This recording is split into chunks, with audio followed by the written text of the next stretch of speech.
Minu jaoks huvitav ja kasulik oli ka võimalus erinevatest organisatsioonidest ja erinevatest valdkondadest ka teiste juhtidega arutleda erinevate juhtimisküsimuste üle, sest sageli sa enda organisatsioonis sa nagu hästi ei saagi mõnda küsimust oma kolleegidega hästi avatult alati arutada, kõigil on kuidagi seotud huvi või eelsuhtumine juba nendesse teemadesse. Kõige eredamalt meelde võib-olla see, kuivõrd selle programmi käigus ikkagist need küsimused või tõstatatud probleemid said nagu lahenduse.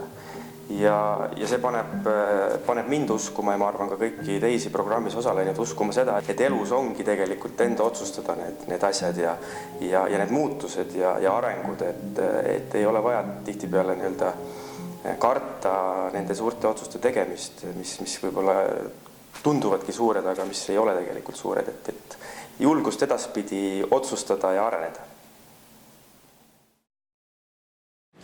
Inimestel on peas tavaliselt suur mõtete virvar ja emotsioonid sinna veel juurde. Ja mentor tuleb mängu siis, kui see virvar ja need emotsioonid hakkavad üle pea kasvama. Tavaliselt tuleb ta siis mängu.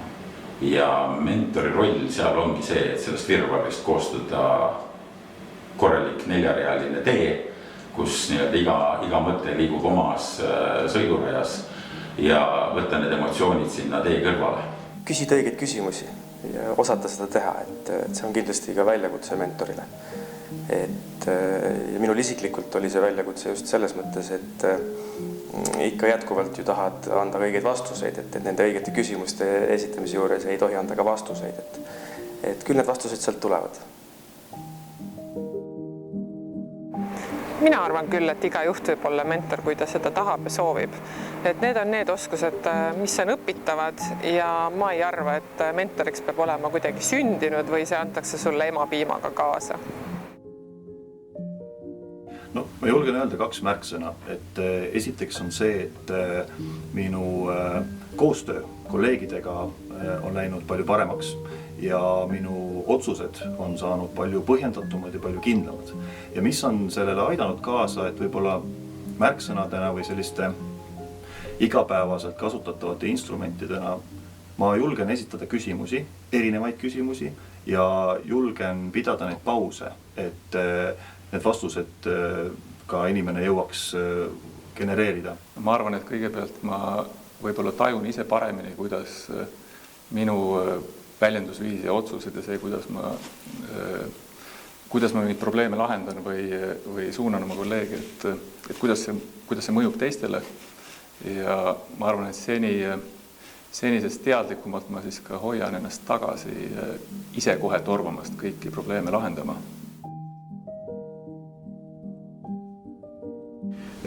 Selline mentee, kus ma kohe alguses tunnen, et ma ise ka selles mentorluse protsessis arenen. Ja ma nägin seda ka teiste mentorite pealt meie grupis, et kus inimesed nii-öelda läksid käima ja rääkisid, kuidas nad seda mentorluses saadavat väärtust iseenda jaoks puistavad laiali hoopis teistes sfäärides kui siin selles mentorprogrammis. Et jah, see ongi, et mentee läbi mentorluse aitaks ka endal kasvada. Selle programmi juures on mitu head elementi. Üks neist on see, et seal osalevad juhid erinevatest firmadest. Seega on hea võimalus oma võrgustikku laiendada ning näha teiste firmade köögi poolt, millised elemendid või millised probleemid on seal laual ja kuidas nendele lähenetakse. Teiseks, see koostöö menteega arendab tegelikult ka mentorit ja on ülivõimas näha, et lihtsalt toeks olles menteele hakkab tema tegema väga võimsaid ja uuenduslikke asju. Ning kolmandaks tooks välja need coaching meetodid ning tööriistad.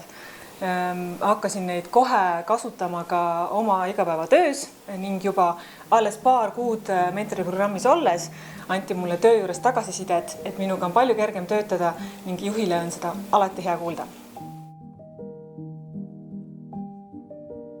Esimene soovitus algajale mentorile on see, et õpi kuulama.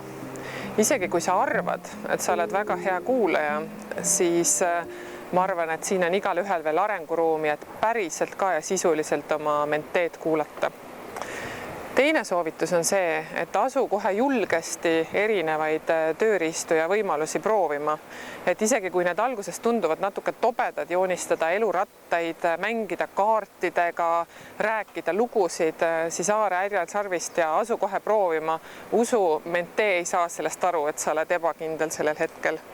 Ja kolmas soovitus on see, et asu kõike õpitut kohe rakendama, et ära oota ainult oma menteega kohtumisi, vaid rakenda seda tööl, olles juhina oma tiimile, miks mitte kodus lapsevanemana oma teismelise peal, abikaasa peal, sõprade peal, sest need on tegelikult väga universaalsed tööriistad, mida sul on võimalik väga paljudes situatsioonides rakendada. Ja nagu öeldakse, et ikkagi harjutamine teeb meistriks.